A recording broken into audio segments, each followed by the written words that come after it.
So what I want to talk about first is the way you save for a child's college education has become even more tilted towards 529 plans.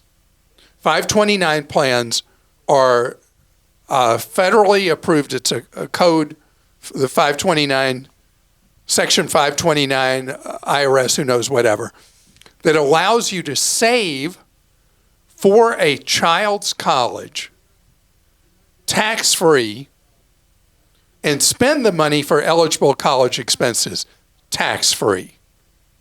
Now, as we've had a number of questions starting in the fall of last year, there's also something where if you have a child in your household and you're not sure if that child's going to go to college someday, there's not a risk of you getting hit with massive tax and penalties because you can convert the money over time up to $35,000 under current law once your child's an adult into their own Roth IRA and give them a big booster shot towards building financial security in retirement.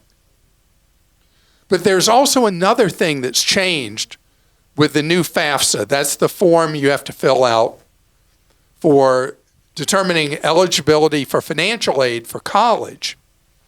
And that is that grandparents historically have been the funders of a lot of money for kids' college.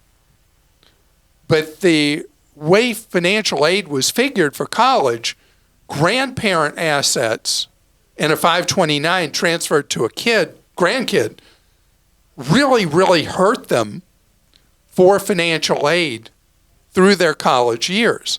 There were all kinds of strategies where a grandparent would wait to use any of the money from the 529 till a kid was a junior, grandkid was a junior in college, and all these weird workarounds. And now the process no longer discriminates against grandparents saving for a grandkid's college education.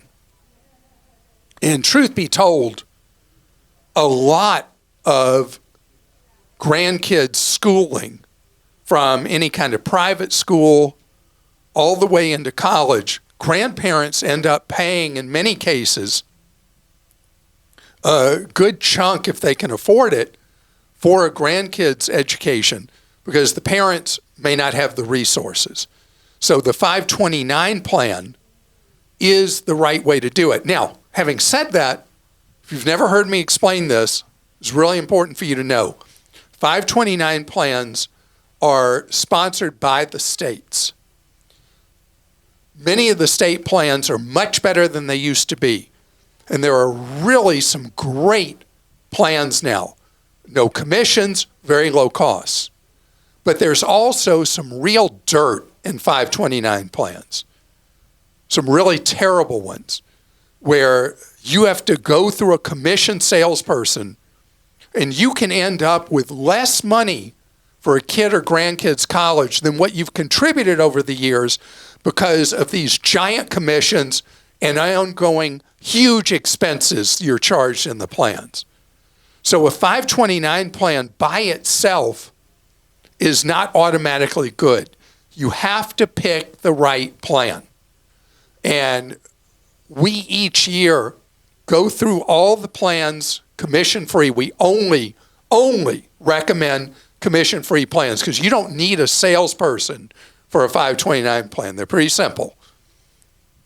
We each year put together a list of the best 529 plans in the country. And if you're looking at a plan that's not on our list, do not put your kid or grandkid's money into it. And on our guide, we walk you through how you put the money in a 529 plan and where I recommend the money be invested, what funds inside that state plan. Some state plans, on top of your contributions being tax-free, your earnings being tax-free, they also offer a state tax credit or deduction simply for contributing to the 529 plan. So this is a great tool to save for college. Never, ever, ever fall for the life insurance con. There are life insurance agents that will try to convince you that the best way to put money aside for your child is in a life insurance policy. No, no, no.